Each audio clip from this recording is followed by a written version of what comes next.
Okay, awesome. Well, hi guys. Welcome. Thank you for joining me. Hi, Leanne. Hello, Mother. Hello, Tanya. Nice to see so many, and my brother. Well, nice to see so many people joining. Awesome. Well, thank you for joining.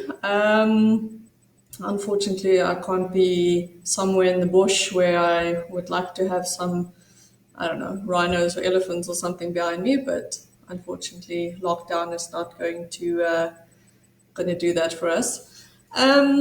So yeah, thank you for joining, and let's start. Hope everyone is doing well with all the lockdowns and everything. Um, I'm hearing a lot of different stories from people all around the world, and it's quite interesting to hear what's going on. Some places not doing lockdown, other places doing lockdown. Um, yeah, I think it's a very tasting time at the moment for everyone to go through this and see, what to make the best out of it. Which is, yeah, I mean, we've never done this before, so it's kind of quite tasting. But hey, okay, so tonight, if you guys, hi Simon, hi Bianca, hello Yaku, Steph, hello. No pressure. Yeah, if you guys know of anyone who wants to join, there is a share button as well somewhere on the screen there. And you can also just share that with the link with your friends and your family. And yeah, then they can join us. It's going to be about an hour, 45 minutes to an hour, depending on how many questions are coming in, how much I want to talk, and how many times my dogs are going to interrupt the whole session. But yeah, for now, let's start. So some of the guys who's already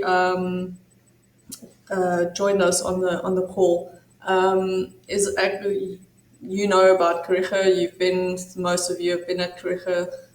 Some of you have not been at Kariega, but if you haven't, then you definitely should. It's an awesome place.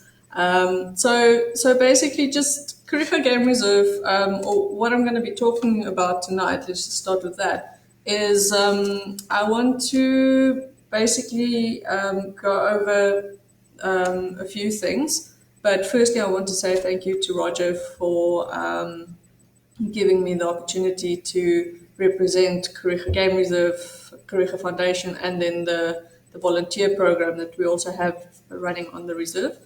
And basically, yeah, thank you for giving us the opportunity to be able to speak to everyone out there who want to listen and share some views on some topics and yeah, answer some questions and make it a bit interactive, which is really cool. And just being part of a very cool, like-minded community from all over always helps, and everyone's got their own little bit of a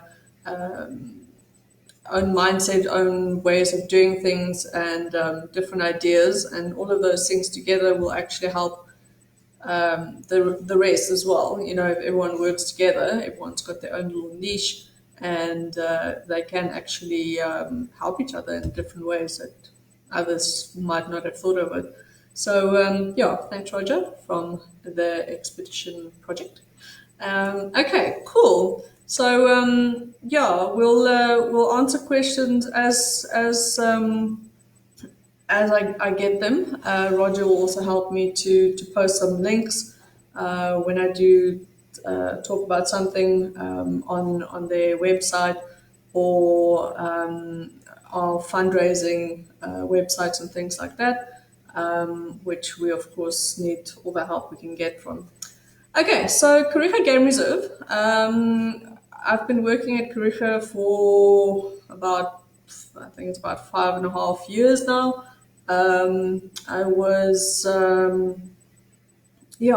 very lucky to start at Kariega with my husband. Well, at that time he was my boyfriend. Now he's my husband, Daniel Heschlich, and and yeah, so he's German. So he was doing his internship at Kariega after doing Ulivani training.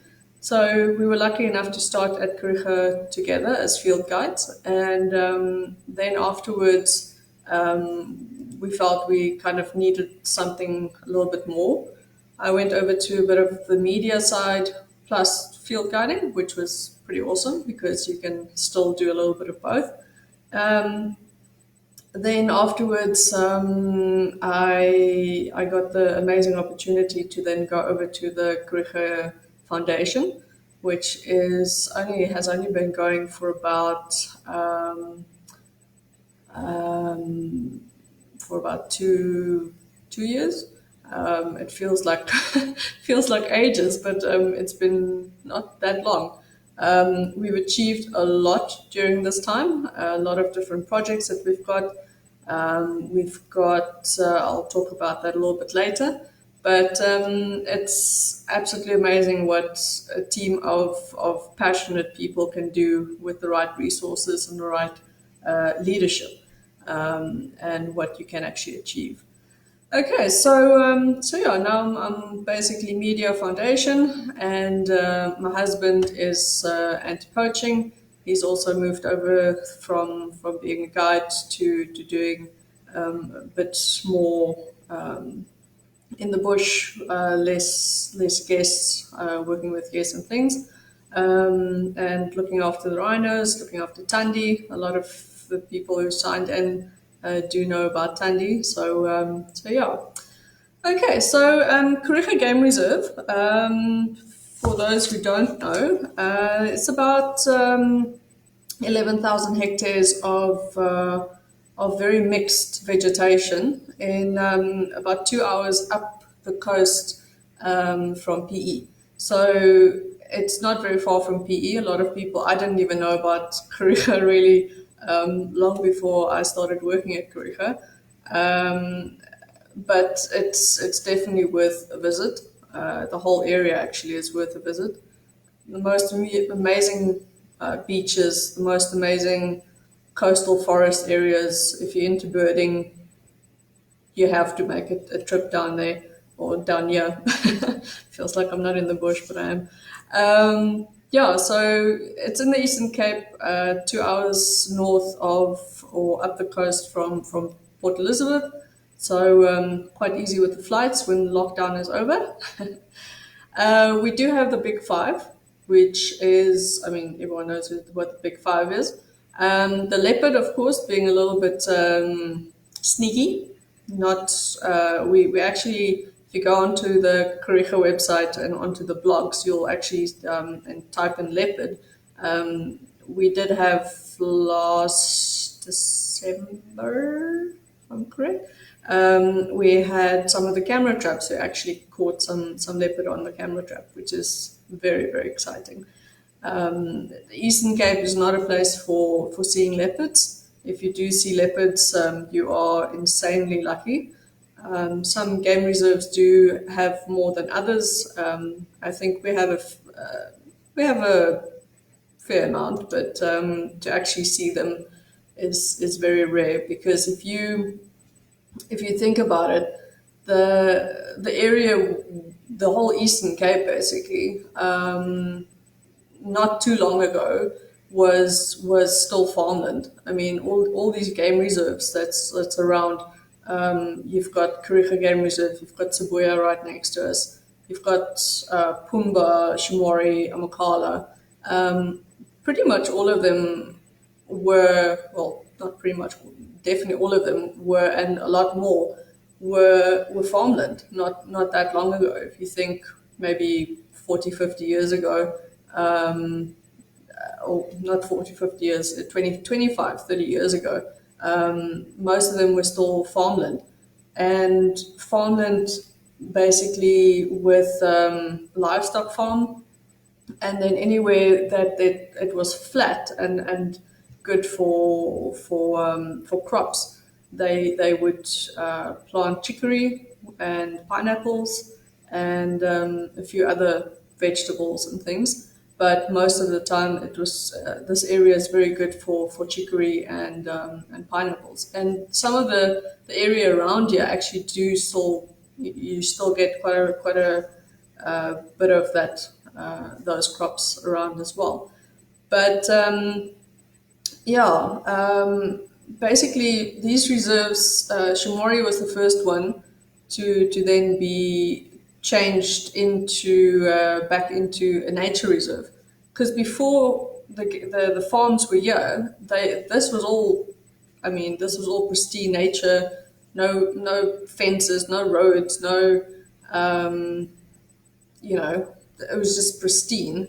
Um, and then, of course, the farmers and the hunters and everything came in and pretty much shot all the wildlife out. Everything they didn't shoot out, they basically just, those things kind of moved out of the areas as quick as they could. I mean, the people are talking about, if you look into history, there's thousands and thousands of springbuck, just planes and planes of just springbuck going over an area, migrating. You'll never get that again because of all the fences and things, and you know animals can't move around like that because of the fences, and there's just not those numbers anymore. There were still a few elephants, the lions, those kind of things were roaming around here in the wild of the Eastern Cape. And then of course they were all shot out. The last little bit of elephants, they went to Addo. That's where Addo National Park was started to save the last, I think it's 13 or 15 elephants. And yeah, and then everything just started, going into their little areas, and that's the farmlands. And then the farmlands got changed back into the game reserves, luckily. So Adrian Gardner, he started Chamori and bought up quite a few different farms and made that into a big game reserve, and had to bring most of the animals back in, because everything was not there anymore. The smaller antelopes and the small, like of course the birds and things, they can move in and out as they want. The small little antelopes, the duikers and the bushbuck and things, they can move in and out as they want. But big things like the elephants, the lions, all of the big five, giraffes, plains game, all of those things had to be brought in from other game reserves. So it was an absolutely huge, huge, huge thing, and Kariega went through the same process. Two families that basically came together and said, we'll have to do this and change that back into a game reserve, which if the people who started this and who had that in their mind, I mean, it's just insane. I can't even think how they. I mean, it's gone so much further than what they ever thought, probably, because it was changing it back into a game reserve and doing maybe game drives. And if you look back into Kariega history, you can actually see they did horse rides on the game reserve. They did cycling and things like that, which is pretty awesome. But not anymore. We've got the big five now, so it's a bit dangerous, and especially with the overseas market, you can't really send your guests out, and they might not come back. So yeah, we've got 5 lodges, which is different sizes, and also different markets. So if you're a family and you want more kind of a family-based feel to it, and you want babysitters and a kids program, then you go to main lodge. If you more the honeymoon type or something like that, then you go to maybe River Lodge or a Cozy Lodge. And then Settlers Drift is our luxury tented camp, which is quite expensive, but it's worth it. So you guys can just go onto the website if you wanted to know more about the prices and things. And the problem is especially at the moment. I'll go through the questions just now, but the COVID-19 has had an absolutely huge effect on Kariega, on any of all these reserves in the area, all these reserves in South Africa, and further afield. I mean, I spoke to someone in Kenya the other day, and he also says it's the same thing. You know, people can't the guests can't come in. The borders are shut, so the guests can't come in to actually, even if they wanted to. A lot of the guests still want to come to the game reserves to they've booked long in advance. They don't want to cancel. They don't want to stay at home. They'll rather come and spend their time at a game reserve, but they're just not allowed to.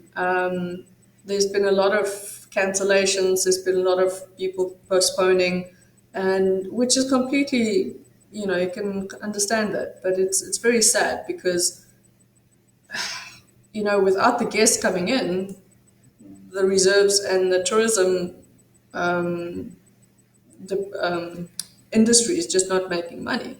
So I mean, it's a huge knock. It's a very, very huge knock. And for Kariega alone, I mean, we've got maybe around 200 staff living in the local community. Now, this is now people who, might, the housekeepers, the gardeners, the cooks, they need that salary. And well, we all need that salary, but those people can't go. They might have the three communities close to Kariega, Ekpumleni, Marcel, and Klipfontein. I mean, those guys live on absolute minimum, and it's very, very sad that, I mean, we have to start thinking of how do we. I mean, the bosses have been thinking about this for ages. As soon as this has come up, and we're very lucky that we don't have to retrench anyone. The bosses are amazing with that. They'll rather make another plan. I mean, other places have been retrenching people, and it's very, very sad because we want to help everyone, but there's thousands of people and the animals, the dogs and the cats and the goats and everything. That's, if the people can't feed themselves, how are they going to feed their own animals? So we are really stressing at the moment. We can only do what we can, and like I said, the bosses have been absolutely amazing. I definitely don't want to be in their shoes, but no, they've been absolutely amazing, and they've stayed very uplifting, and so really, really good leadership from them. Let me just quickly see if there's some questions so far. Simon Jackson, he says, how's Jared? Simon, Jared is probably good. He has actually left the Kariega Conservation Volunteer Program in January, and after, what's it now, 5 years, 4 or 5 years, and another guy called Yaku Mitchell has actually taken over. So he has literally just left.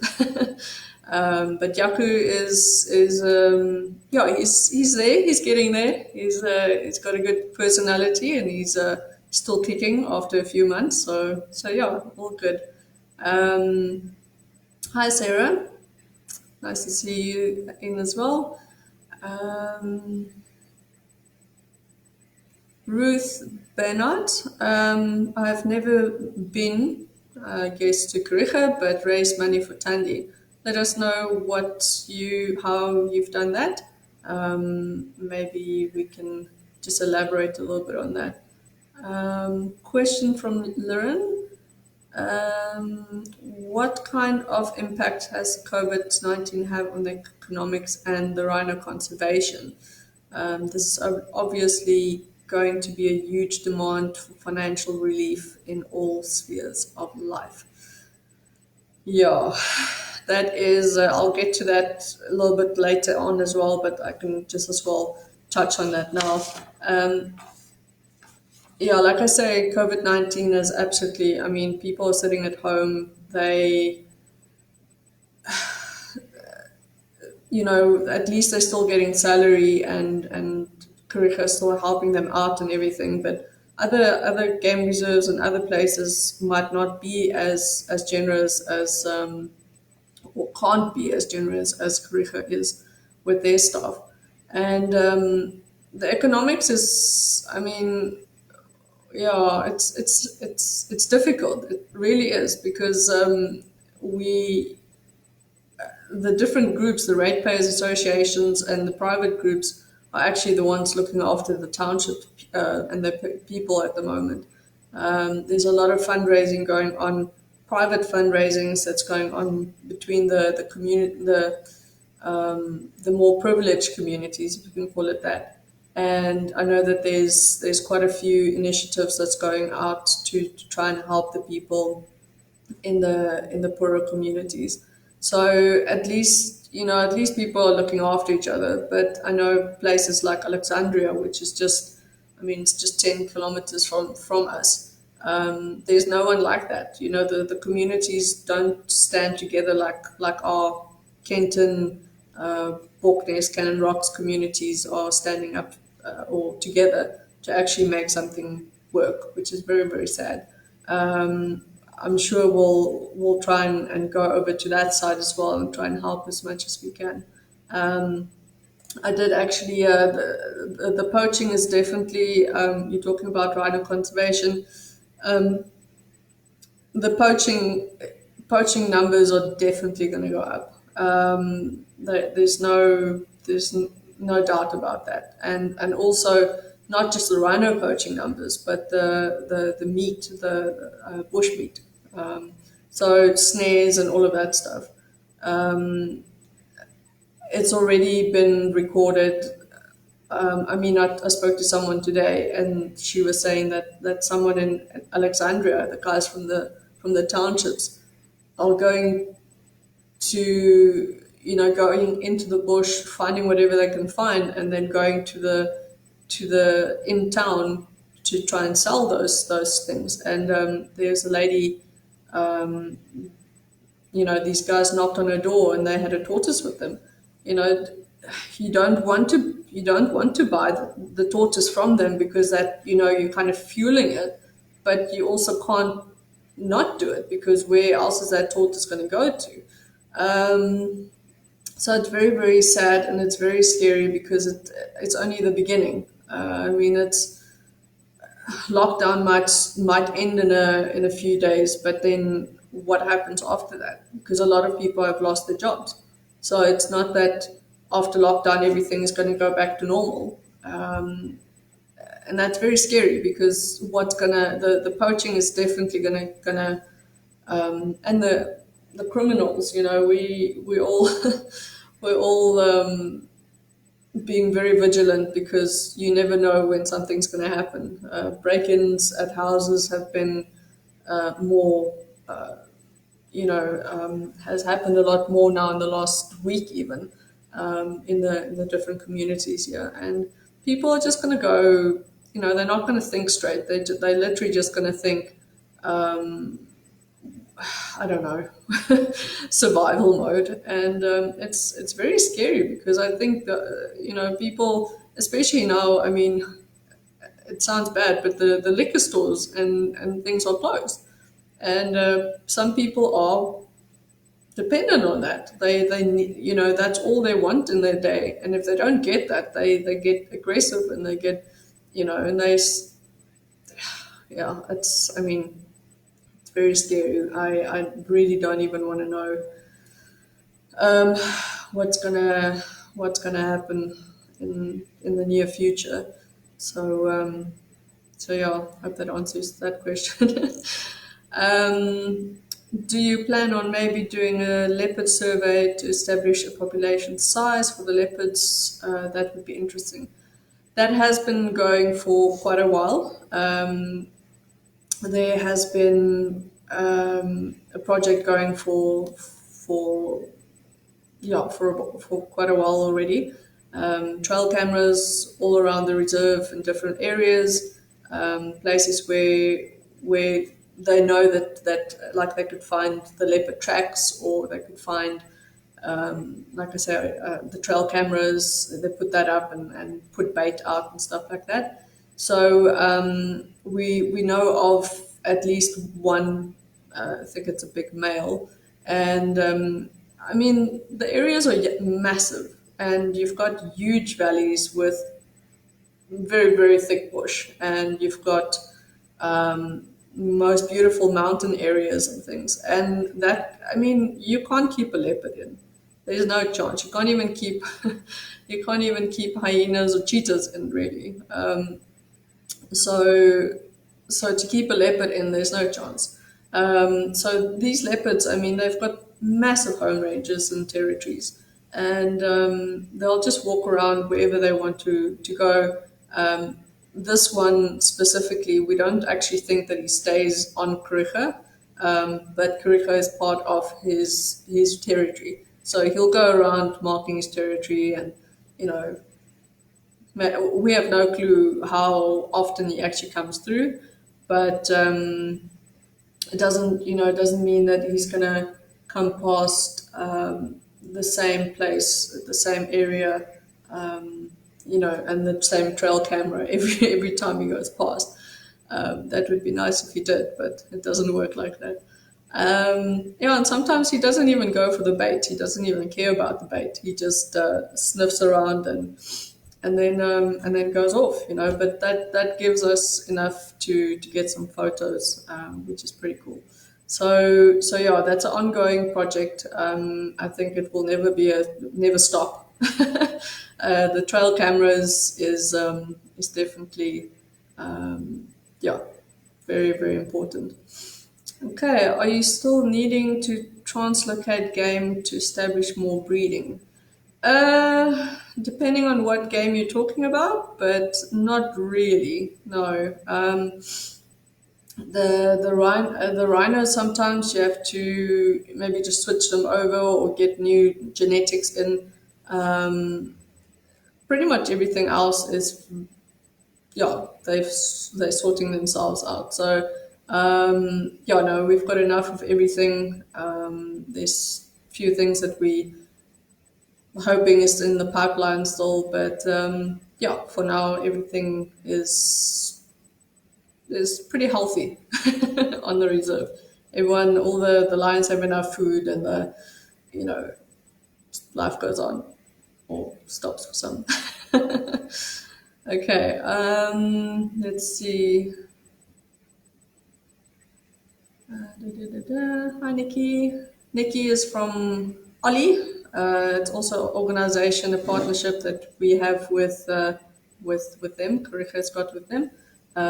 Ollie is One Land Love It, and yeah, you can go check that out as well. It's very cool.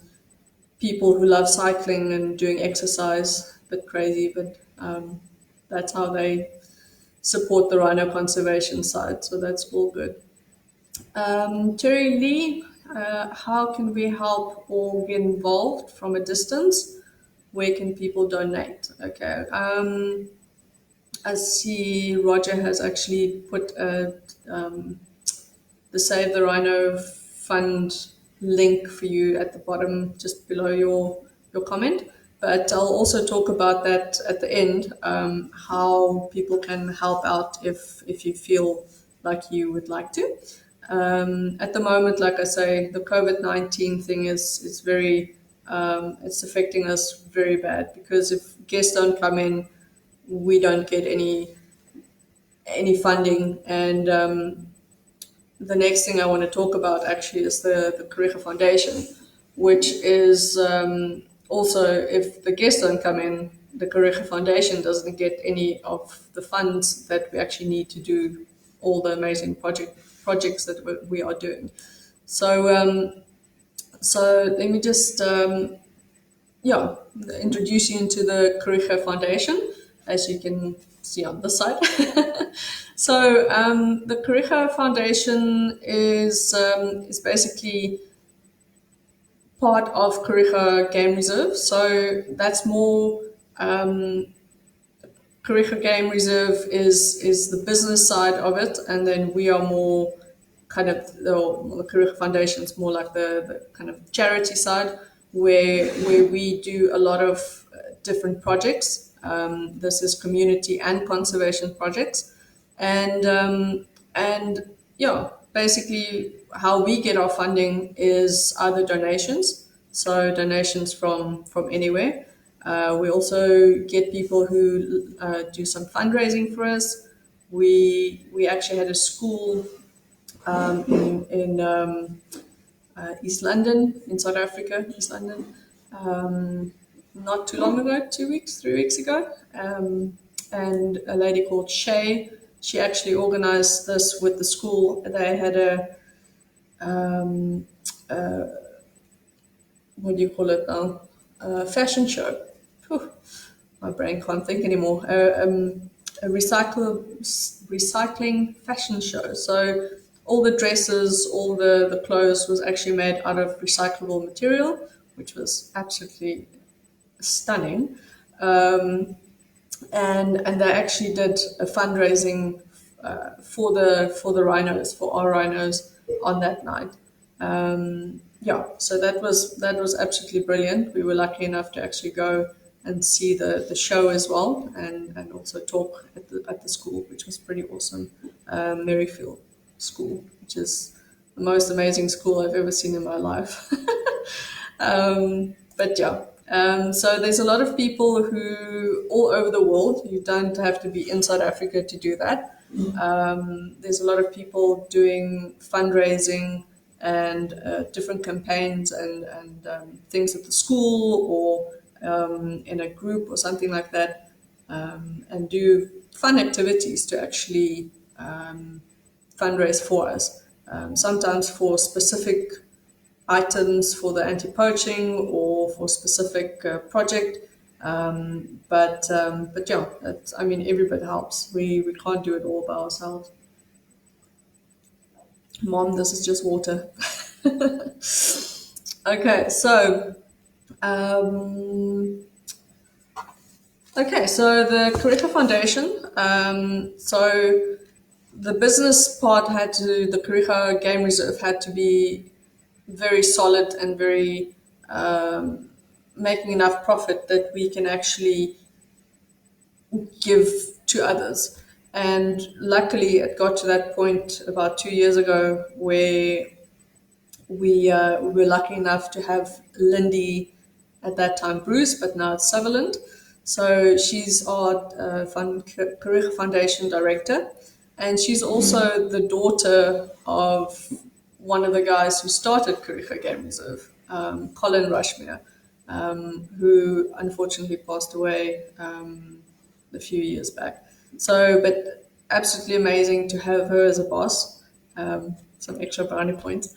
No, she's absolutely amazing, and we've really, really done. We've made huge steps in the communities. Before this, we haven't actually. I mean, the people working at Kariega Game Reserve, most of them are from these communities. So if you want to build a better relationship with your staff, and I mean, and the community, then there needs to be respect, mutual respect from mutual respect, basically. So we'll get to the community side now, but from the conservation side, the conservation projects that we're doing is most of our funding goes to the anti-poaching. So Kariega is very, very much about the rhino conservation and creating awareness and Yeah, so the anti-poaching, the APU unit is well on its way. They've got two anti-poaching dogs as well, very highly trained dogs and dog handlers. And it's a massive running cost. If you think of 11,000 hectares that needs to be patrolled, needs to be kept safe. The rhinos need to be found every day or every second day just to make sure that they haven't been poached. It doesn't help you find a rhino a week later, if it was poached or if it's if the carcass is there. So, and they also work as not work as security, but they also help on the security side because I mean the anti-poaching and the security it's not the same thing. It's two completely different things, but they all help each other. Just to keep an eye open. Things like camera systems. We've had absolutely amazing donations from Rhino Tears Jewelry, which we'll post a link just now. And basically, by buying this amazing jewelry, which is absolutely stunning, you actually also donate to the rhino conservation, which is brilliant. Sarah, she's also listening at the moment. She was inspired by one of our rhinos called Tandy, and Tandy was actually a poaching survivor on Kariega Game Reserve. And where this all started, where the anti-poaching and then also the Save the Rhino Fund really got to be very important, was in 2012, March 2012. Then the one morning the game drives went out like normal, and one of the game drives with the guest unfortunately found three rhinos poached in the morning. And of course, I mean, that's the last thing you want to see if you're taking your guest out on a game drive. Of course, the whole Kariega, I mean, everything in Kariega basically just changed that day. Where it was business as usual, it completely changed to rhino conservation and the story of Tandy, basically. A lot of the game reserves, wherever it's happened, 2012, it's that's a long time ago. It's 8 years ago. But if you think about it, at that time, people were they didn't want to openly say that, oh, my rhino got poached, or have it in public. Really, if it happens, it happens. You can't undo it. But Kariega actually made the big decision to actually say no. But we're going to use this as creating awareness, which is absolutely huge. I mean, if they didn't do that, I would probably not be sitting here right now. So it's insane. It's absolutely insane how her story has influenced Kariega and a lot of other people. And I know, I mean, there's quite a lot of people just on watching me right now that their lives have been touched by Tandy, or Tandy's life was touched by them. And yeah, so the story of Tandy, and the poaching, for those who don't know, they 2012, 2nd of March 2012, three rhinos were poached. It was Tandy, who is a white rhino cow. It was Temba, who was a white rhino bull, and then there was Bull 84, who was also a younger white rhino bull. Bull 84 was unfortunately dead by the time the reserve management and the wildlife management team got there. So there was nothing they could do for him. But then the other two, Tandy and Temba, they were actually still alive. They weren't completely with it because the poachers actually darted them, and they were still under from the from the tranquilizer. But when Dr. William Folds actually came in and put the reversal drug, then when they got up, you could just see the absolute pain and horror that they went through. Absolutely disgusting. I mean, they not half their faces, yeah, pretty much half their faces were just gone. It was just absolutely huge gashes in their face. Tandy actually looked worse than Temba. She was just lying in this massive pool of blood. I mean, there's photos and videos and everything. If you want to go look on, again, Kariega Game Reserve on our YouTube channel and stuff, and on our blogs, we've got absolutely, I mean, there's a lot of blogs and videos of that. But yeah, so basically, Tandy, she kind of took quite a while to get to a point where she was okay. Temba, he got to about day 24, and then unfortunately he just, his internal injuries and his body just couldn't anymore. They were getting a lot of veterinary care from Dr. William Folt, and then also quite a lot of other external vets. People doing skin grafts on their faces, trying to get this massive hole closed. At that time, I mean, 2012, again, the technology and everything has gone from, the vets not knowing anything about the rhinos and how the skull is for, or how it's all put together, how the horn is formed, how can they close these holes, and I mean the facial bones and everything like that. And it was quite a learning curve for everyone, I think. I mean, the wildlife team on Kariega itself, the volunteers who were there at that time. I know of at least two volunteers who's actually, they met Tandy, they did procedures with the vets on Tandy, and they've gone on to actually have their own conservation organizations, which is brilliant, because in that way they're actually helping the conservation of the rhinos and other species. So Temba, unfortunately, he passed away after 24 days of intense veterinary care and trying to just pull him through. But Tandy is still alive.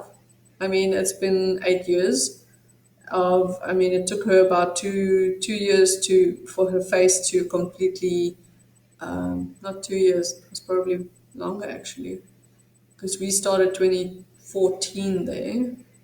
Yeah, it was longer than that. It's probably about 3 years it took for her face and the wounds to actually close up. A lot of times she would scratch it on the termite mounds and it would open again. So I think it's very, it gets itchy when it starts healing. But she hasn't had a veterinary care for absolute ages. I mean, since I've been there, she's never had veterinary care. And of course, she's a huge beacon of hope for a lot of different people, and a lot of organizations have started because of her. A lot of people actually have, how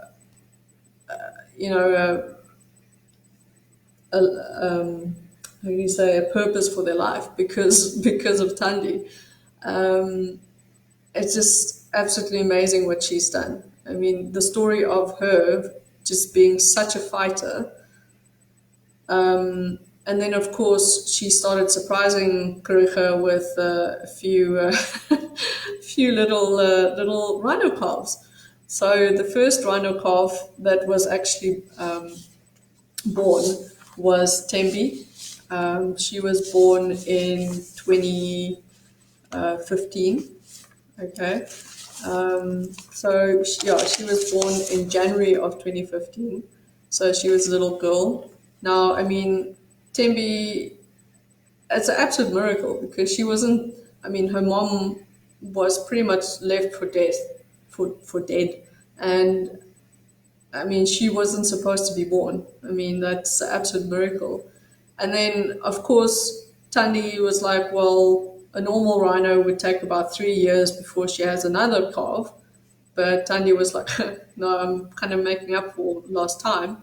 So almost exactly 2 years since Tembi's birth, she had another calf, and that was Colin, um, a little boy calf, and he was named, of course, after Colin Rushmere, who's the founder of Kariega. And then another 2 years passed, and that was another calf. So she's had three calves in a very short time, record time. So and that he was called Mteto. So you can go look at all the blogs and everything. There's whole stories about them. But it's just absolutely amazing. I mean, this rhino that was not supposed to survive. I mean, these poachers thought, well, you know, we're going to take your horn, you're going to die, you're going to bleed to death, and you know, not going to be a problem for us again. And she's almost giving them the middle finger to say, you know, look at all these calves that I'm producing, and all the people that she's inspiring. And who knows? I mean, without her, a lot of people would not be even aware of rhino conservation and everything that's going on. Yeah, we're very fortunate to work with a lot of people who was inspired by her and still are. I mean, a lot of people that come to Kariega, they don't know about Tandi's story. Even film crews sometimes come to Kariega to. So most of them come specifically for her to come and do documentaries on Tandi and you know, get good footage and everything for shows like, you know, BBC, ITV, so many others, really big ones. And then others just don't know, and you know, when they actually hear about it, then their whole idea of what they actually came for completely changed. So, but without these film crews, these organizations, these groups of private people who are just, you know, who are just conservation minded and love rhinos, without those people, we would not be where we are today, and wouldn't be able to look after the rhinos in the way that we are at the moment. So thank you to everyone. There's way too many people to name, and I'm scared if I do name the list of people, then I'm actually going to miss people, and that's not fair to them. So I'm not going to name you, but you know who you are. So thank you for your help and your contribution and your spirit, and yeah, just, you know, a lot of times people get very sad and negative about the world, and then you just need a good word and a success story again from another side, and then everything's good again, and then you can go on with with looking after them and conserving them. Yes, my animals at the back, just excuse them. Hopefully they'll not be naughty. Okay, so that's Tandi's story and the anti-poaching. So the other conservation projects that we're doing under the Kariega Foundation is we had a serval reintroduction program that ended about a year ago, where we released some servals back onto the reserve, and also owls. We get some owls from the Caring Owl sanctuary outside of Grahamstown. A guy called Chris Pretorius does rehabilitation of owls, other raptors, other wild animals, and we've got a big hacking enclosure on Kariega itself, where we put them in there for quite a few months and help them to get their wings nice and strong, reintroduce them into the area, and then we'll release them back into the area.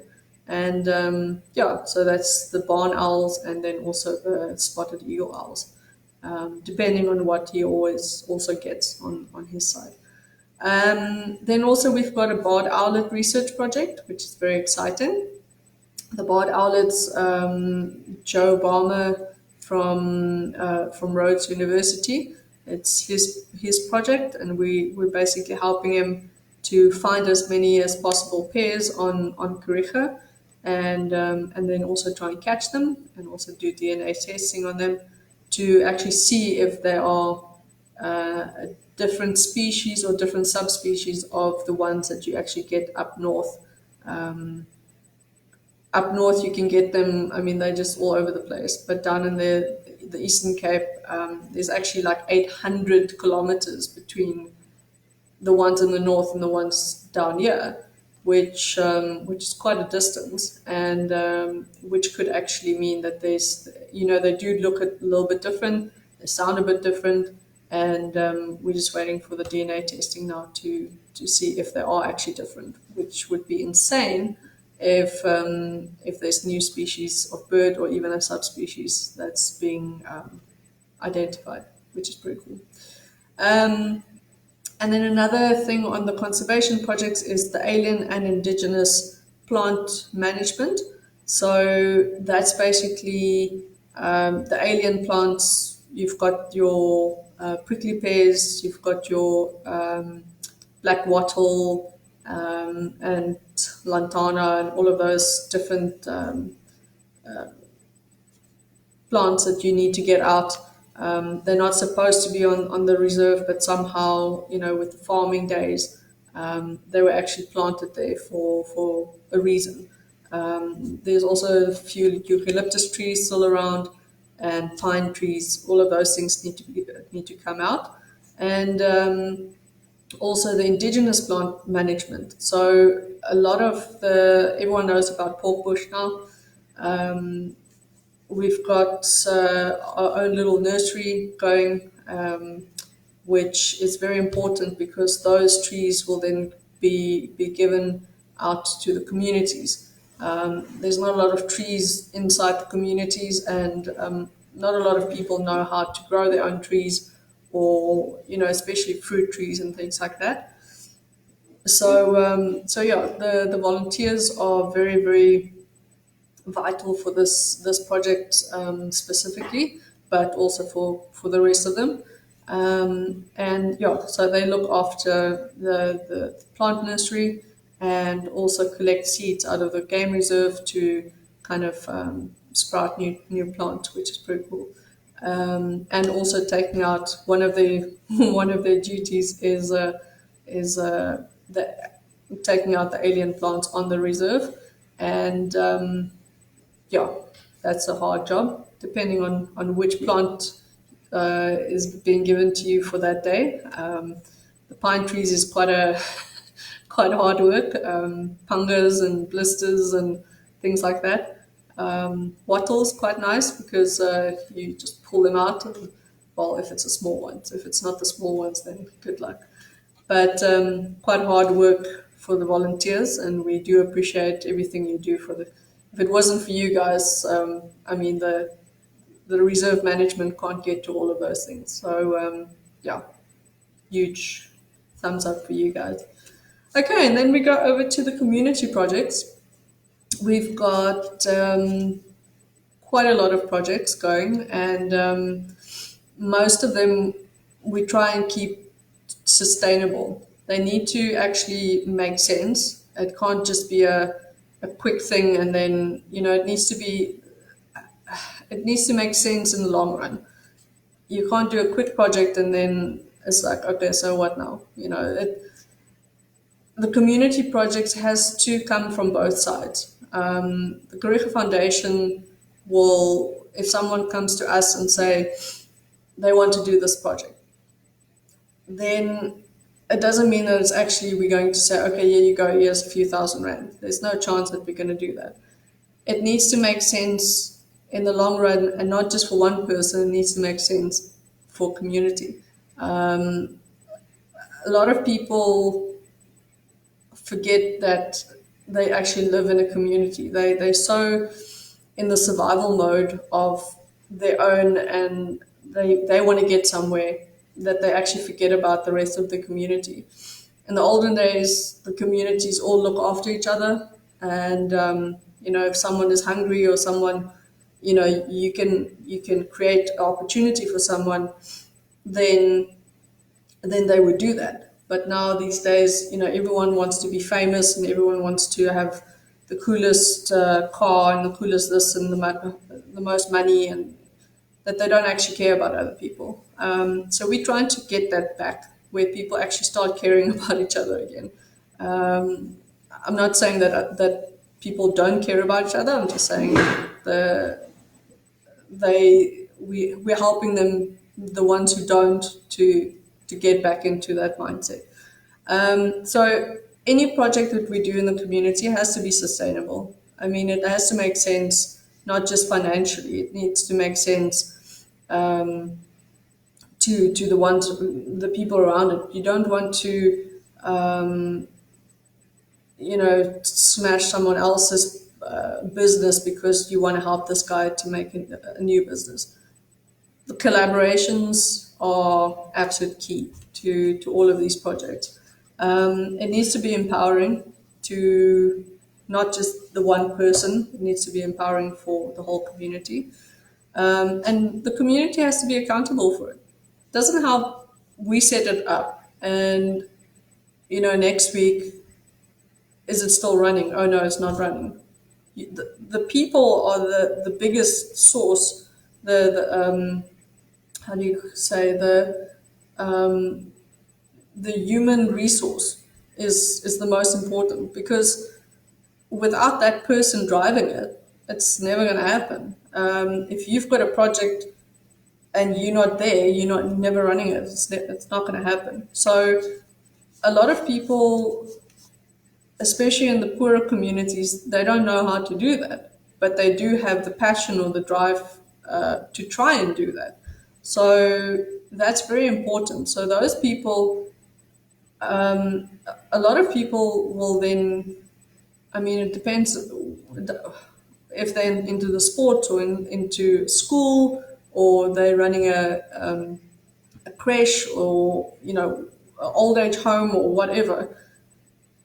They'll stand out. They'll, if they have the drive, then they'll actually go out, and they'll do what they can with a little bit of what they have. And those are the people that we're looking out for if we're looking for sport coaches, or we're looking for people to run a new project or something like that. It does not help to go in and say, oh, okay, you come and run this project for us. It's not, you're going to be wasting your time, you're going to be wasting your money. And yeah, so the community projects, when Kariega Foundation started up, we had meetings with the core people in the communities. Those were from the schools, from the creches, the sports programs, things like that. And well, mostly there wasn't sports programs at that time. But the core people, the councillors, people who's been in the communities all their life, and we got someone in from PE called Early Inspirations, and they actually basically said, what do you guys want? What do you think that you need in your communities? It doesn't help we go in and we say, we think you need a sports program. We think you need a basketball. We think you need, I don't know, guitar lessons or whatever. If they don't want it, they're not. It's not going to be useful. So that first day and that meeting with everyone was the most important start ever, because they actually said what they need. Even sometimes they didn't know that they needed, but then during that whole discussion, everything, they figured out what they needed. We took that in, and that's where Lindy, our foundation director, started then creating magic. So yeah, in the foundation projects on the community side, we've got well, four different headings. We've got enterprise development, which is basically people who have a project or who's got a business, not a project, a business, but there's somewhere it's lacking something. Maybe they need to get better advertising, or they need to get training to do something, or they need accreditation to be a tour operator or something like that, um, or just just a better market, depending on, of course, what the enterprise is. So we've got Aloe's township tour. We've got a group of guys who are doing township tours in the local townships, and absolutely amazing. I mean, if I can go on a township tour on a daily basis, I would do that. You learn so much every single day. And Spa and Sia, who are the guys who's running it, they are just absolutely. I don't know. Every time you go on the tour, there's something new that you haven't learned before. But it's really really cool. Going with someone who actually lives in the township, into a township, and actually walking around and seeing different things, hearing about the stories, and it's pretty cool. So if you guys are ever down here, definitely book a township tour. You'll not be sorry. Another thing is, we've got a Mishak's pottery studio, or Luciba pottery studio, also just outside of Kenton.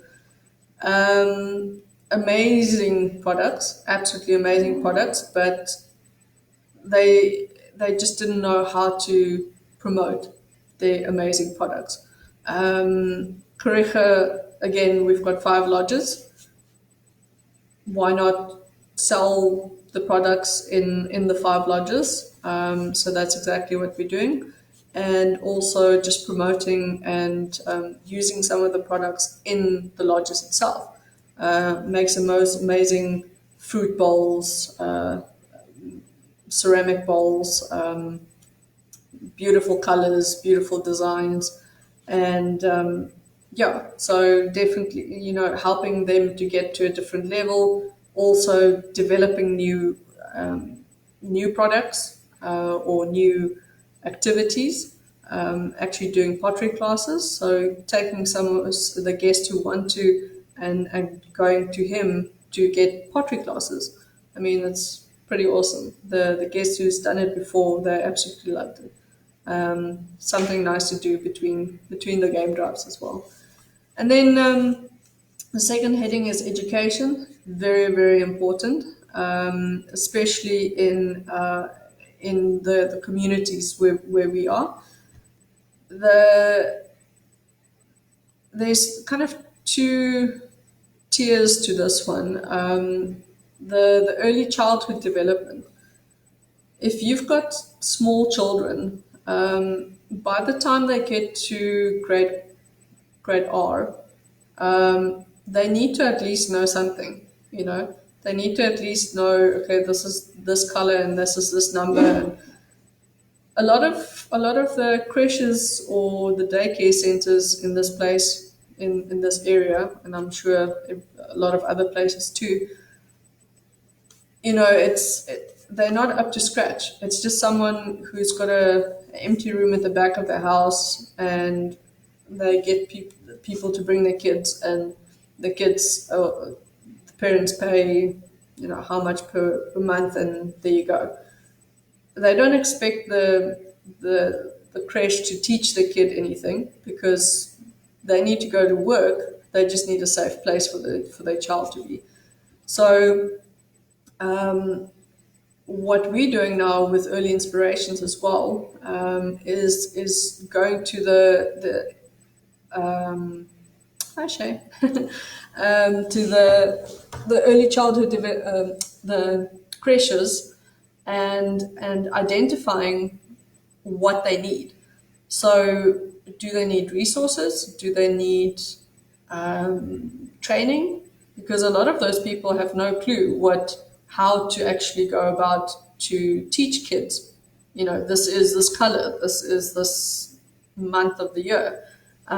So that is very, very important. And through the last 2 years now, this has been a huge focus for the Kariega Foundation as well. Because if you can't get the kids to the right level, it doesn't help you get them at grade R or grade one, and now you want to do something with them. Then they already, by the time they get there, then they, 6 years, 5, 6 years old, and you've lost all that time that you could have worked with them on to get them to that level. So that is very, very important, and it's a program that's going very, very well. They're also doing a lot of training with the educators on a regular basis, and that's also helping them. It gives them hope that they can do something more. A lot of them are not up to scratch with maybe how many kids they have in the place, how many educators they have, and because of that, they can't actually apply for government funding. So helping them just to understand and getting them up to scratch, then they can start getting funding from the government. They can start getting funding. We've had some guests who wanted to sponsor some of the creches, and helping them to get more, to go forward. They've got dreams of, having play areas outside, but they don't have the funds for that. So if we know where they want to go and they actually show that they want to work with, they want to actually get somewhere in life, then we'll definitely help them. And then also the environmental education. Now, of course, that is so important. I mean, that goes on so many levels. It's not just for kids. It's not just for people in school. It's also for adults. But at the moment, the kids still listen.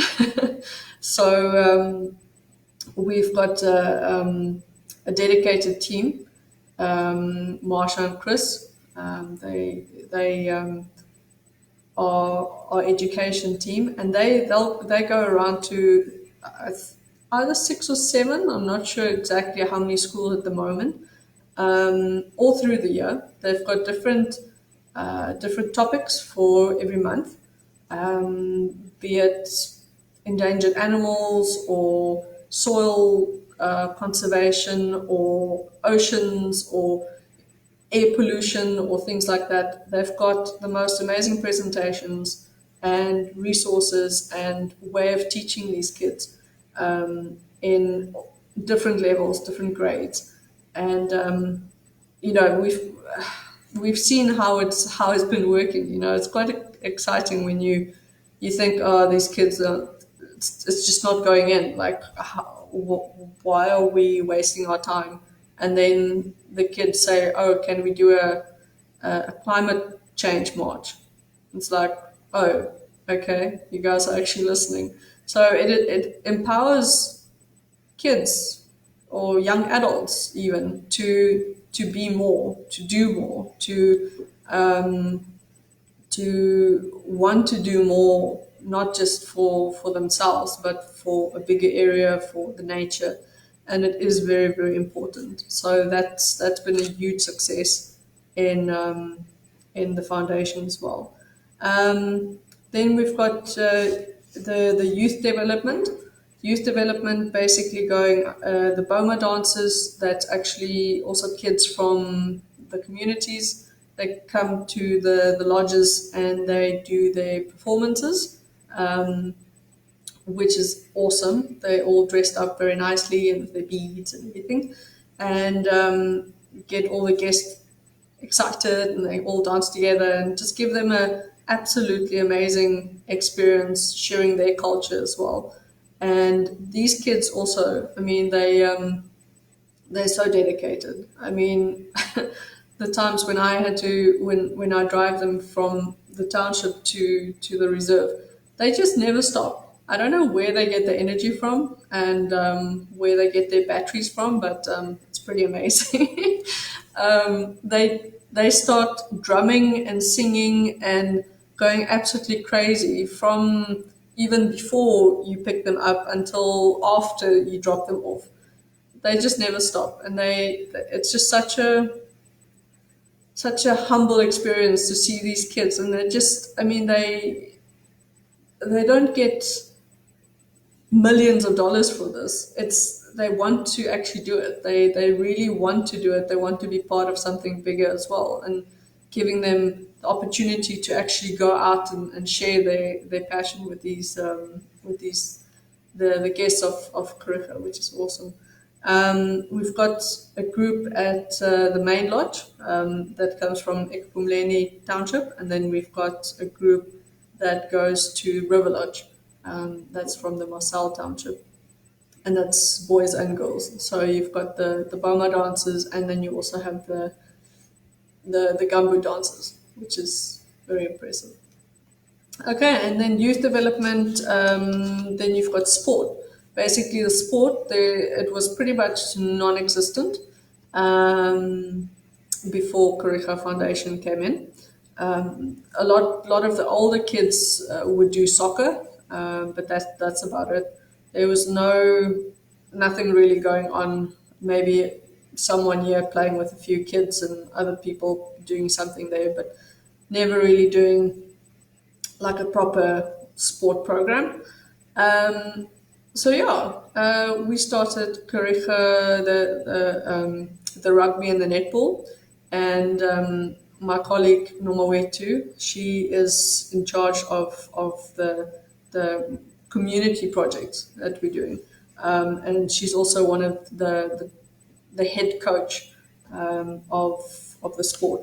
So the rugby and the netball, there's three communities, so we've got one rugby and one netball per coach per community, and it's been going really well. I mean, they've been training, and doing leagues and or games all over the place and winning most of the games.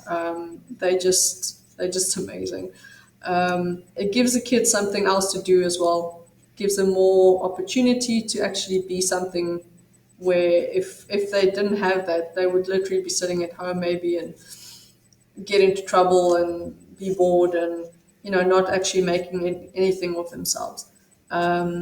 But these kids are just absolutely amazing. A lot of the kids from the rugby and the netball is also part of the Boma dancers. Just, I mean, the group of kids are just they're so motivated. They do so well in school. They a whole different class. Really is quite impressive. Also, there's the thing called Cool Play, which is where the coaches are being trained how to develop and support the children who they're actually coaching. Because a lot of times the kids in the communities, they might not have a mom or a dad. They usually don't have a dad. And how all these things are affecting them. There's a lot of gangs around, there's a lot of criminal activity around, and the coaches are almost like a mother or a father figure for them, which is very, very important. Anyone who hasn't had that, you can imagine if you don't know what the right way is to go in life and what decisions is right and what decisions are wrong, you're going to end up, not being where you should be. So yeah, that's very, very important for them to actually have those people in their life to keep them on the right track and to help them develop as a person. Ruth, just looking at the comments quickly. Ruth said, I raised money at my veterinary practice where I work when Tandy was first attacked. I done a Christmas raffle and guessed the name of the rhino. Live in the UK. Thank you very much, Ruth. That is very, very cool. We should get in touch. Maybe we can do some more project with you. Um, let's see. Thank you, Roger, for posting all those things. Um, what was the question from? Oh, hi, Levon. Long time no see. Are you doing any online safaris at the moment? I've seen that Kruger YouTube page and it's amazing. Unfortunately, we are not. Yeah, if I was on the reserve, I would be probably doing it. The guys that are on the reserve aren't as tech savvy as I am, probably. But we are definitely trying to do more other things at the moment. We're more busy fundraising and things behind the scenes, but we do put out quite a lot of blogs at the moment, and post on a, I think it's a daily basis on Facebook and everything. But yeah, I mean, if you guys want us to do the safaris, then let us know, and then I mean maybe we can convince some of the guys to not be so shy and actually get the tech savvy shoes on. So yeah, let us know. Okay, Tanya Bryce, she asks, would volunteers get involved in anti-poaching? Anti-poaching in a way. At the moment, I know like the volunteers are very important on the rhino monitoring side. So whenever there's a group of volunteers and the APU, the anti-poaching, are struggling to maybe find the rhinos, then they'll definitely ask for help. And I know one of the projects or one of the activities that the volunteers are doing is wildlife monitoring. So they do look out for the rhinos, for the lions, for the elephants. So in that way, they do help with the anti-poaching. They they don't really do patrols at nighttime and things like that because you do need to be armed, and it could get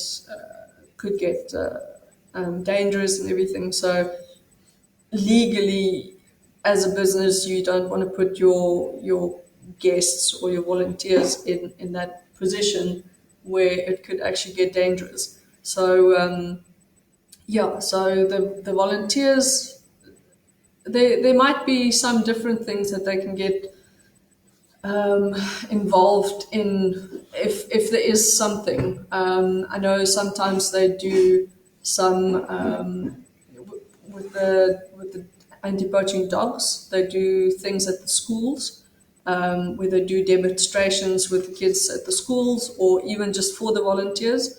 So in that way, they can get involved maybe with the anti-poaching.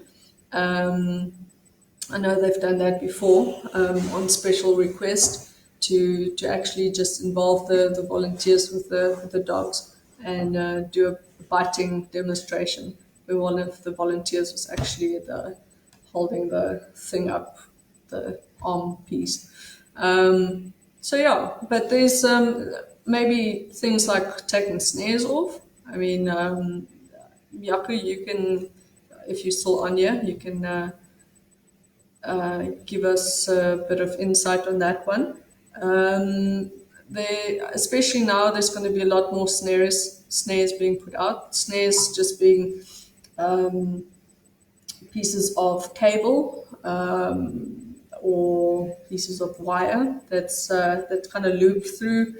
It's attached to either the fence lines, or somewhere on a game path where the animals usually walk, and attached to a tree. And what happens is, animals actually walk through this thing, and you can barely see it. I mean, even if it's right in front of you. I mean, we did snare removals the other day, and I could barely even see it, and I walked, straight into it.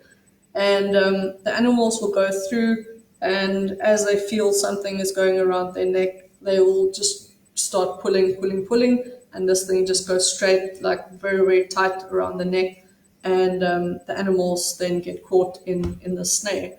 Sometimes they get out. Sometimes the snare might break off from the tree or somewhere on the wire. But the whole thing is to actually catch the animal. And a lot of the times the poachers don't actually go back to that specific place. They might put out 50 snares, and then just go and check up on a few of them whenever they've got time. So a lot of animals do actually die in the snares from starvation or dehydration, or septicemia, if somehow it gets cut into the flesh or something like that. So snare removal, the volunteers might get into that, trying to get that, to remove that as well, which is, of course, as you can see, very important. Connor Bryce, you related. Is there truth in the Pink Horn campaign for stopping rhino poaching? I don't know if there's the Pink Horn campaign, if that's a specific campaign that you're talking about, or if it's just the idea of the pink horn. The pink horn, we don't at Kariega, we don't do that at all. We dehorn our rhinos. So Kariega rhinos, you'll never see a Kariega rhino with a full horn. It needs to happen every 2 years or so, where the horns actually get trimmed off, just to make it less, how can you say, nice for someone to actually, for a poacher to come in. Or rather, it's not going to stop rhino poaching, but it's going to rather let them go somewhere else than to actually come to us. So yeah, we don't do the pink horn thing. Yeah, there's mixed feelings about the pink is just a dye. So the dye will actually, that does nothing. But the idea is that they put other stuff inside the horn that is poison, basically.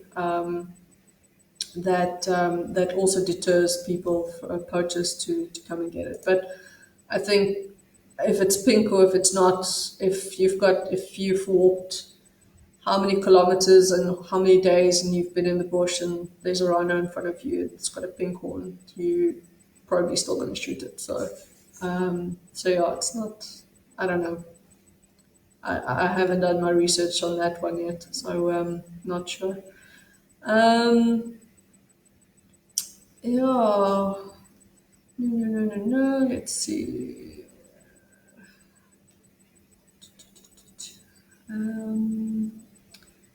Anything else? No. Nanelle, she's an amazing painter in the village that I also live, and she's promised us an amazing painting of Tandy and her family. So I'm still waiting for that. She says it's in the pipeline. Maybe we can auction it off or something. Would anyone be interested? Cool.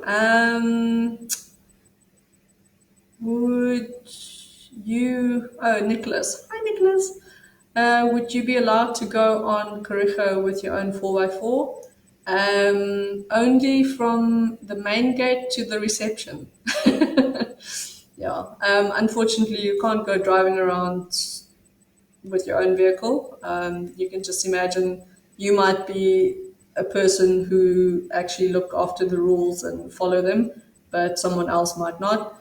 And if you don't know animal behavior and things like that, you can't actually, you might get too close to an animal, it damages your car, and Kariega has to pay for you for your car to be repaired. I don't know. So no, the answer is no. When you get to Kariega, you'll basically drive to your chalet, and then you don't need your car again until you leave the game reserve a few days later. The rest of it is basically on our own game drive vehicles, which is very cool. So yeah, you don't need to bring your own 4x4. Okay, Sarah from Rhino Tears, she says that her jewelry, the jewelry is very well stocked. So we'll put a post up there with her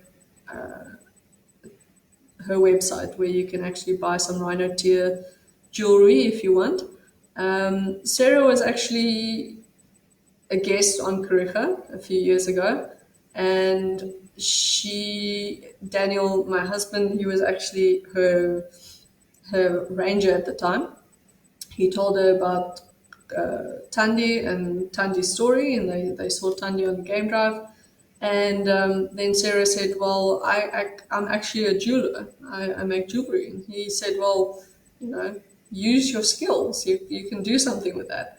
And then, yeah, now she's got Rhino Tears jewelry, and she makes the most beautiful necklaces and bangles, earrings, cufflinks, and she's definitely helped us quite a lot with funding a lot of the security and the anti-poaching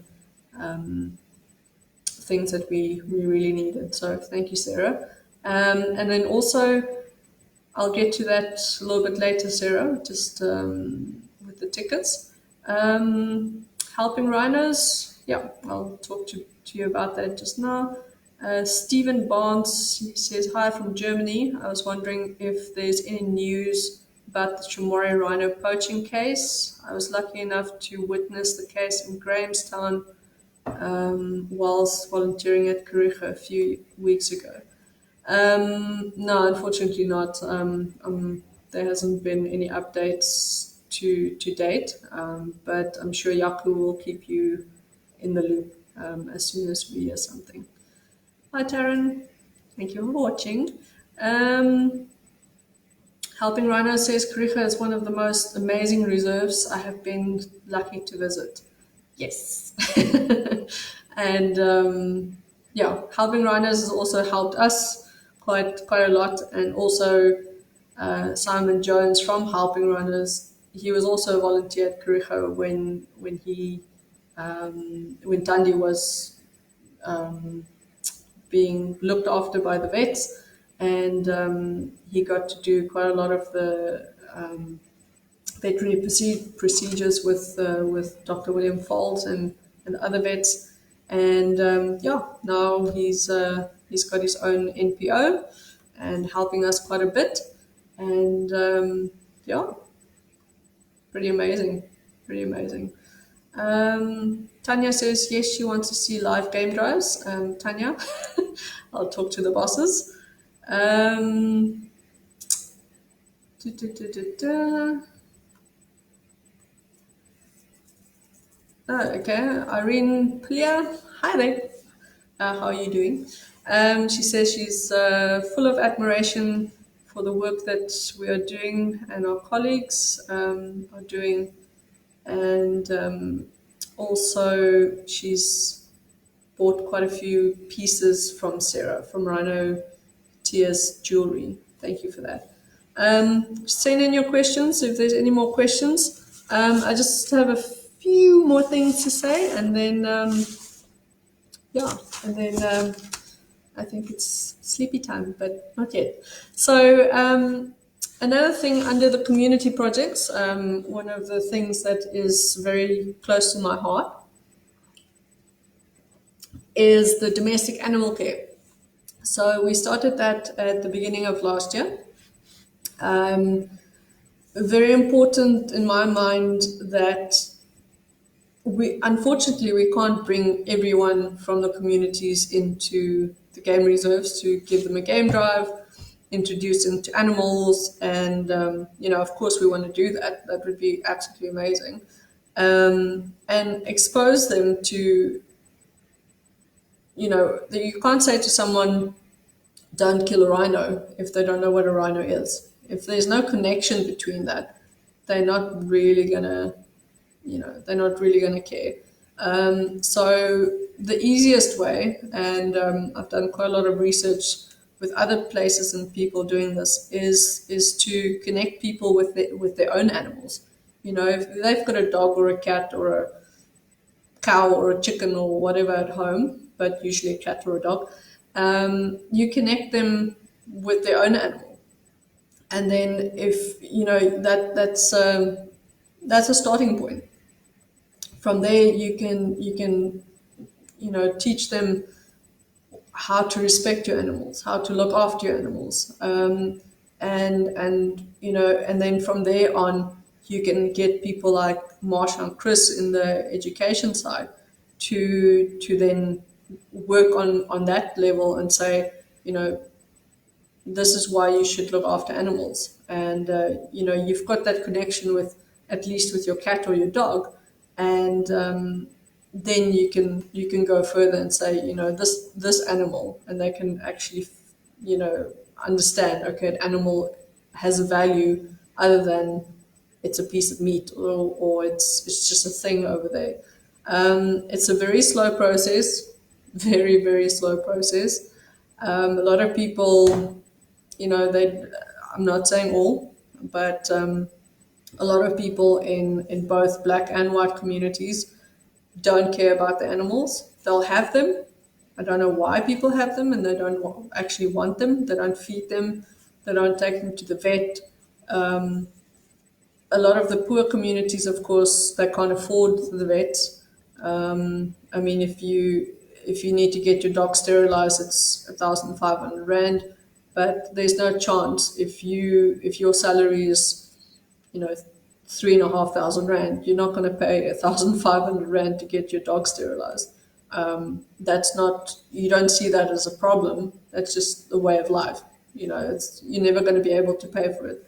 So what we've been doing is we are actually doing fundraising behind the scenes, not just the Kariega Foundation, but a lot of private people in our more privileged communities, and we're doing fundraisers and raffles and things like that, and then that money goes to the vet, the local vet in town, and they're helping us to then sterilize the dogs and the cats of people that we're working with, for a lot better price. Also the vaccinations, and any other treatments that needs to. There's a lot of dogs that get some form of a disease, especially tick bite fever. The people don't know, they don't know what to do with it. They basically just leave most of the dogs or cats. They get a illness, they just leave them and they die. They just get another dog or another cat, which is very sad because there's no real value to that. Then your animal is just a thing. So it's a very very slow process, but we're getting there. With just educating slowly, just taking the time to get people to realize that, your dog needs water, your dog needs proper food. If you see a dog in pain or you see people doing dog fighting or something like that, let us know, and we'll try and help. Yeah, again, a big collaboration. The whole domestic animal care is a big collaboration with the foundation, and then a lot of other people in the area, which is SPCA in Port Alfred, also helps a lot. The vet in town helps a lot. Yeah, slow process, but we're getting there. We're also making dog houses from old wood and zinc that's lying around at the game reserves, and then getting someone, a carpenter from the communities, actually providing him a job to then make us the dog houses, which is pretty cool. Nice dog houses. Okay, yeah, the conservation program. I see Yaku, you still online, so if you want to add anything, just let me know. So, like I've said, they are absolutely vital. The volunteer program, you can come for a week is a minimum. The prices and things will put a link somewhere um, for the prices, and absolutely vital the for the reserve. I mean, there's so many. There's only so much the wildlife department can actually do. If they need to, they've got 11,000 hectares worth of roads and fences to do. They don't have the time to go and take out the alien invasive species, but the volunteers can do that.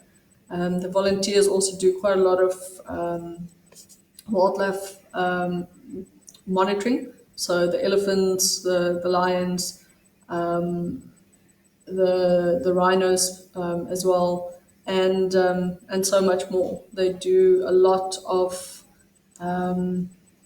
the birding surveys. It's always amazing to see what kind of birds and things they find, as they don't actually come onto or get onto the reserve as much as we want.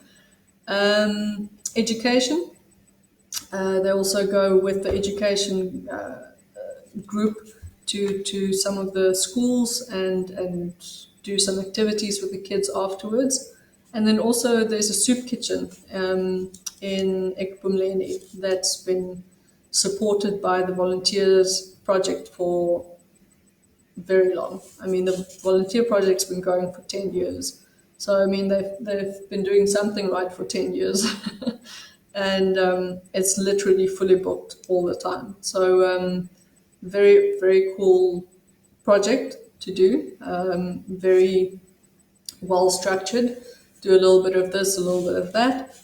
Beautiful area. You living on a game reserve in on the wild side. So a lot of times you get the elephants and the lions literally on the fence of where they're staying at Ocean View.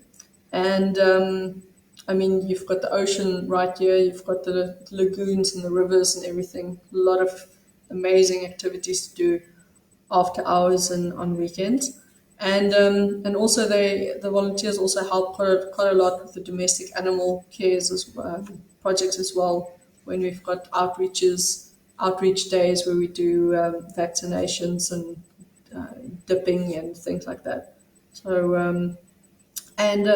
of course, if there wasn't volunteers, then no funding will come in for that side as well. So yeah, so overall, Kariega volunteer project is pretty awesome. Like I say, it's been going for 10 years, so they've been doing something right. Okay, so please send in more questions if you like. Yeah. Tanya Bryce says, shout out to the Expedition Project for amazing work they do and for their transparency and collaboration in putting this together and supporting all involved. They love their website too. Yeah, kudos to the Expedition Project. It is absolutely amazing. Definitely a very, very cool collaboration, and see this going quite fast also. This is very cool. Um, yeah, so the ways that if anyone wants to support any of the projects, at the moment, because the game reserve we don't have any guests coming in, that affects a lot of I mean, most of the staff is sitting at home, but they're still getting their salaries. So yeah, the running costs, of course, has to be completely cut, or is completely cut for some things, for some of the departments. But then the other departments that you can't stop, I mean, that actually has to be running 24/7 all the time, is of course your anti-poaching and your security. So what we've been doing since the first lockdown, and what we're still going to be doing for quite a bit, is to fundraise for anti-poaching and for the security side. We've got quite a few different ways if you want to get involved with that. The first thing that we're doing is Name a Baby Rhino campaign, which is pretty cool, I would say. It's a collaboration between the Kariega Foundation, Helping Rhinos, and then also on a different side, Rhino Tears Jewelry. So basically how that works is we'll put the link on there. Roger, I'll just quickly put the link on there. Give me 2 seconds. Okay, so the link is on there. No, it's not. There you go. The link is on there now. So basically, you can go onto that link. It's So you can go onto that link, and then you can actually buy a ticket. It's £10 a ticket, and how that works is your name will then go into a draw for the naming rights of naming the next baby rhino born on Kariega Game Reserve, which is pretty cool. We're thinking that it might be Tandi's first calf, Tembi's first calf that will be born, that then will be named by whoever wins the competition. And you can also, with that, is a 3-night stay at Kariega Game Reserve, then to come and actually meet your new rhino. So that's pretty cool, I would say. So that's one way that we're trying to really push this campaign. Another one is you can adopt a rhino. So adopting a rhino is, we'll also put that on, I'm going to send another link now. Okay, so this is the Save the Rhino page for Kariega. So you can go onto that. There's quite a few different ways to then. There's the Name a Baby Rhino campaign, and then there's Adopt a Rhino family, and then you can also just make a donation. So you can adopt a rhino. If you don't want to name them, you can just adopt one. That's also with Helping Rhinos, which you basically adopt a rhino, you get newsletters, you get a nice certificate with your rhino, whichever one you choose. There's Tandi and family, and then there's also Mteto, who is the last calf that she's had. And all of these funds go straight to the anti-poaching and the security side to try and keep the rhinos on the reserve as safe as possible. Also, just to pay salaries and diesel of the cars that needs to be used. The more money we can get in, the longer we can fund this. Because, like I said earlier, this is not even the start. In my mind, it's the problem hasn't started yet.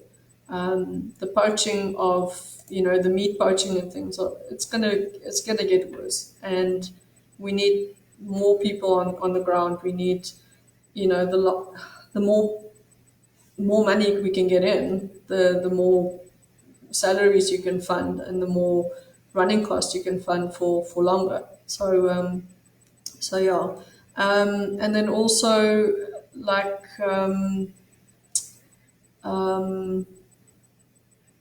Sarah said earlier from Rhino Tears, you can also you can buy the something from her. Um, Maybe Sarah, if you can put Rhino Tears jewelry shop link on there, that would be great. And then if you buy any, I'm not sure, Sarah, is it if you buy any of the items, then you actually get an entry to the competition for the Name a Baby Rhino competition. So, but yeah, we'll put a link in the comments, and then you can check that out as well. Yeah, so there's quite a few ways that you can help. If you have some skill, or you have some contacts or ideas or something that you think might help, please let us know. We can definitely, talk through all these things. People have a lot of different skills, or things that you do that might just work for us if we think creatively, in raising funds. It's like Tanya West, from she was on here earlier. I think she's still watching. She created an organization called Dancing for Rhinos, which she loves dancing. Her husband loves making food. He's a chef, and together they have a gala dinner once a year, to raise funds for the rhinos. So I mean, use your skills that you have, and do something with it. Be creative.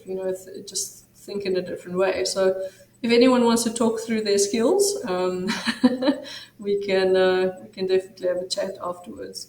So yeah. But that's all from me. I don't know if anyone still has some questions. If you do, you can post them now, or you can just send me a message afterwards, and I can answer that for you. If I missed any questions, I'm sorry. I'll go through and see if I can find anything else. But yeah, thank you very much for watching and listening to me. Yeah, let's work together, and let's work hard to try and keep these poor rhinos and the other animals alive as long as we can. We can never give up, because if we ever give up, then that barrier is that keeps the bad from the good. Is it's just going to let the bad in.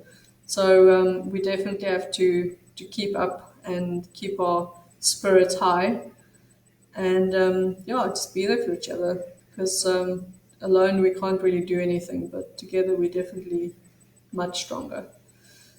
So yeah, thank you, Lee.